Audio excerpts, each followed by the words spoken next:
January 15th, 1961. 80 miles off the coast of New York, 28 men are trapped on a secret steel island in the middle of the unforgiving Atlantic. This island, a sentinel of the Cold War, is being ripped apart by a monster nor'easter. Its official name was Texas Tower 4, but the crew had a better name for it, Old Shaky. And on this night, Old Shaky was living up to its name, breaking apart right under their feet.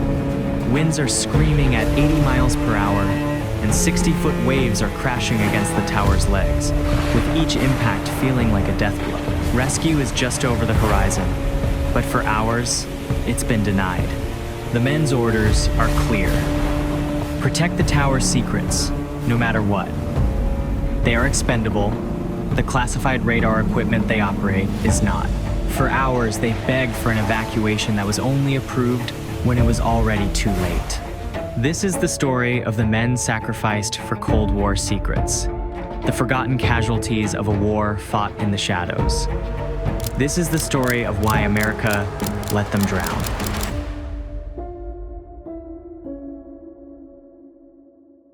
To understand how 28 Americans could be left to die on a collapsing structure in the middle of the ocean, you need to go back to the 1950s. The Cold War wasn't just something people read about in newspapers.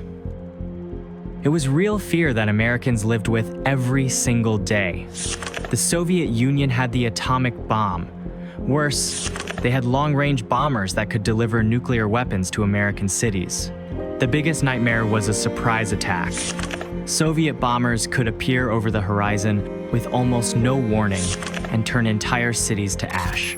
President Eisenhower's defense plan relied heavily on two things: better technology than the Soviets, and the threat of massive retaliation if they attacked. A key part of this strategy was building an early warning system. The military wanted a network of radar stations that could spot an attack from thousands of miles away. But there was a huge problem. The Atlantic Ocean was a massive blind spot. A Soviet bomber flying low could use the curve of the Earth to hide from land-based radar. By the time American radar picked them up, they'd be just minutes from their targets. Not hours, minutes. Not enough time to do anything. The solution was extreme and expensive. In 1954, the US Air Force approved a project that sounded like science fiction. They would build offshore radar platforms. These were man-made steel islands, planted right in the path where Soviet bombers would fly. Because they looked like oil rigs, people called them Texas Towers. These towers were designed to push America's radar coverage out by hundreds of miles. That extra distance meant extra time. 30 more minutes of warning could change everything. That was enough time to get fighter jets in the air, to warn civilians, and to prepare a counterattack. The towers were part of a larger system called SAGE, which stood for Semi-Automatic Ground Environment. SAGE was a massive computer network that connected radar stations across North America. It was designed to process threat information in real time and coordinate the country's air defense. For its time, it was revolutionary technology. Texas Tower 4 stood 80 miles off the coast of Long Island. It was a critical link in this chain. Its only job was to watch the sky for signs that World War III was starting. But from the very beginning, this tower was headed for disaster. On paper, Texas Tower 4 looked like an engineering success. The structure was a huge triangular platform, 200 feet on each side.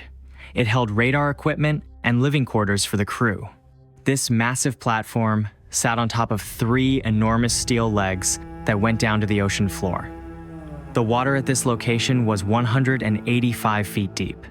That was much deeper than any of the other towers.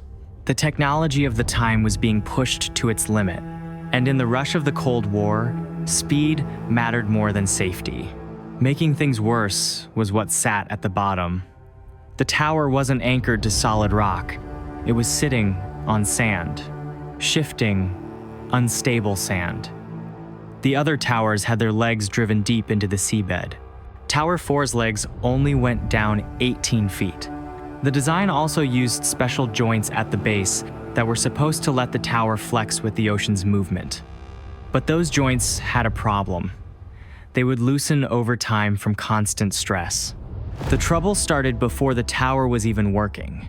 In 1957, during the trip from the shipyard in Massachusetts, a powerful storm hit. The storm bent and damaged important underwater support beams. Engineers saw the damage right away. They said the tower needed to go back to dry dock for proper repairs. But the Air Force said no. They felt too much pressure from the Soviet threat and the tight schedule. So the repairs were done at sea. It was a quick fix that didn't really solve anything. That decision probably sealed the tower's fate. The installation caused even more damage. When the huge platform was being lowered onto its legs, the ocean was rough. It slammed into the legs over and over. The impacts created huge dents in the hollow steel columns. The tower was already weakened. These new problems were patched up, but the damage was done. From the first day it went into service in 1958, Texas Tower 4 was standing on weak legs in one of the harshest ocean environments on Earth. The men sent to work there were trusting a structure that was an accident waiting to happen. Life on Texas Tower 4 was strange. The crew followed strict military routines, but they lived in complete isolation. And the platform never stopped moving. Between 70 and 80 people worked there, Air Force personnel and civilian technicians. They all got used to the constant swaying. On calm days, it was gentle. On rough days, it was violent. The tower groaned and creaked all the time as it fought against the ocean. It was a constant reminder that their situation was dangerous. The men lived in cramped quarters inside the platform. They worked in shifts, monitoring radar screens for hours at a time. The work was tedious but critical. Every blip on the screen had to be identified. Every potential threat had to be tracked. They were watching for the start of a nuclear war, and the pressure of that responsibility weighed on them. Supply ships came regularly, bringing food, mail, and fresh water. But when storms hit, those ships couldn't make it. The crew would be stranded for days or even weeks. The isolation was hard. These men were stuck on a platform in the middle of the ocean, surrounded by nothing but water in every direction. Some dealt with it better than others. Some counted down the days until their rotation ended, and they could go home. The constant motion of the platform made everything difficult. Eating, sleeping, walking from one room to another.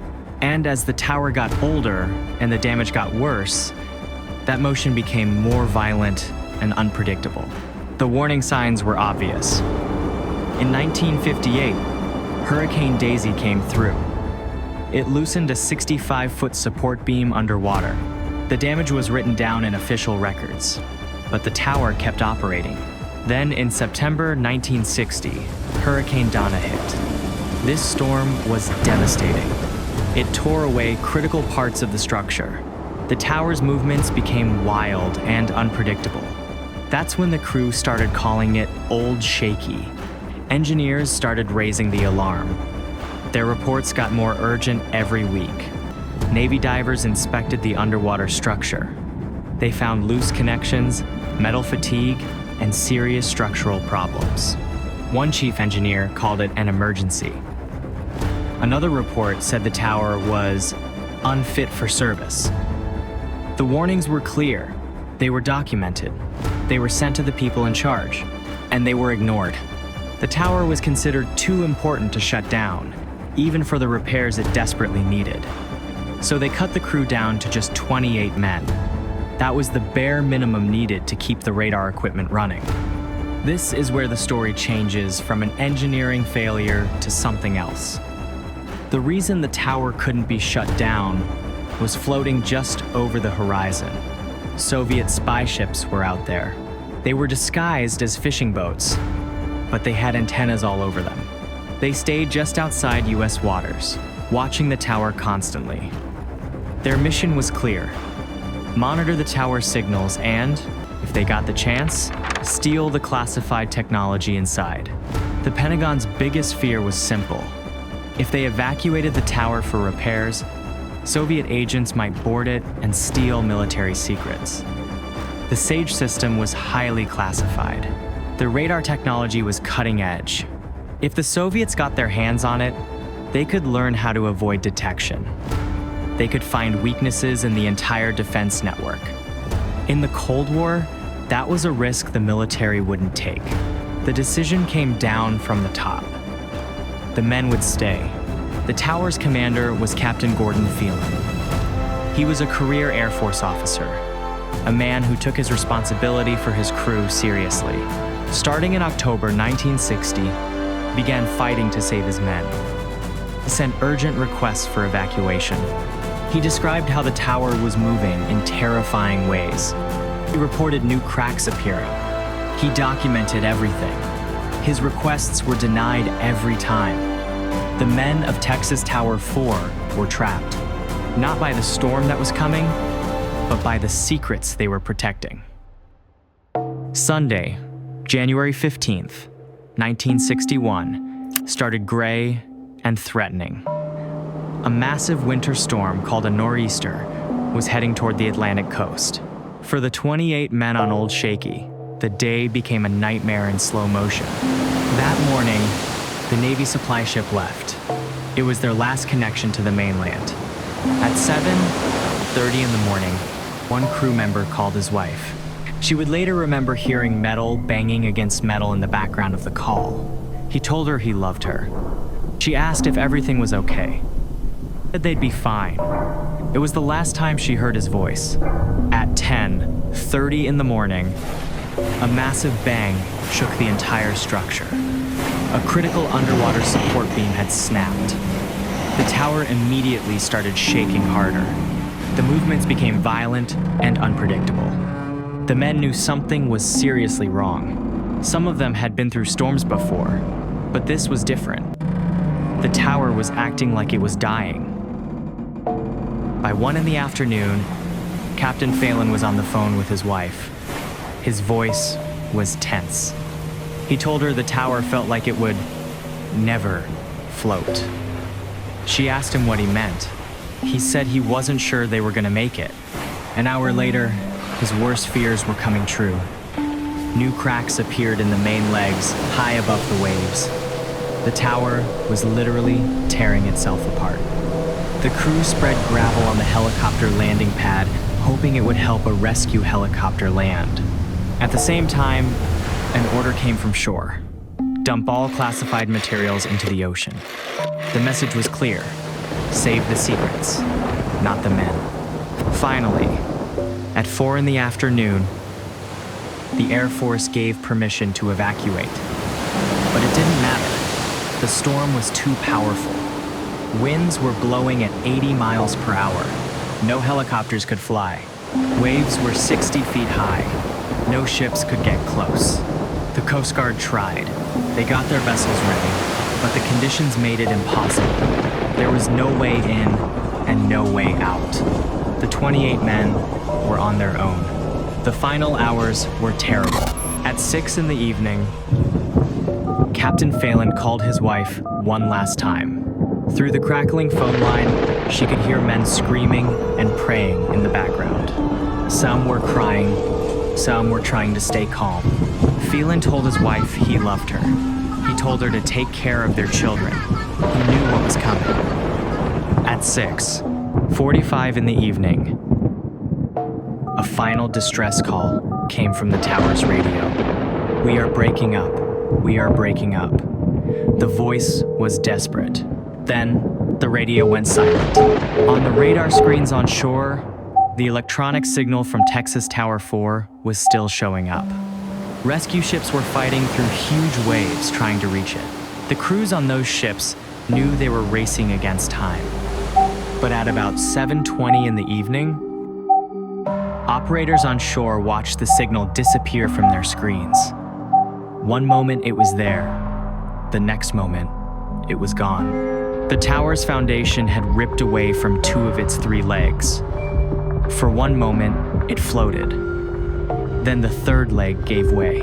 The entire 6,000-ton platform flipped over and sank into the freezing Atlantic. All 14 Air Force personnel and 14 civilian contractors died. Their fight was over. When rescue ships finally reached the location, they found nothing but debris floating in the waves. Pieces of metal, personal belongings, life jackets that had come loose, but no survivors. The steel island and the 28 men were gone. The ocean was still violent, with waves crashing over the rescue boats. The crews searched through the night, their spotlights cutting through the darkness and the rain. They launched a massive search and rescue operation that lasted for days. Ships from the Navy and Coast Guard combed the area. Helicopters flew search patterns when the weather allowed. They found almost nothing. Of the 28 men, only one body was recovered in the initial search. A second was discovered by a passing cargo ship months later, floating far from the crash site. The other 26 were never found. The Atlantic kept them. The families waited on shore for news. Wives, children, parents. They held out hope for days that maybe someone had survived. Maybe someone was clinging to debris, waiting to be rescued. But as the days passed and the searches came up empty, that hope faded. The military had to make the difficult notifications. 28 families received the news that their loved ones were gone.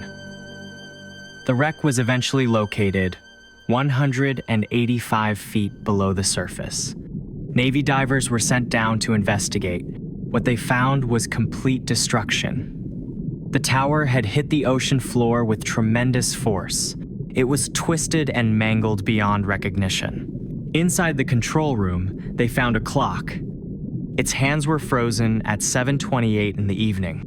That was the moment the power went out and the tower began to sink. They decided to leave the wreck where it was.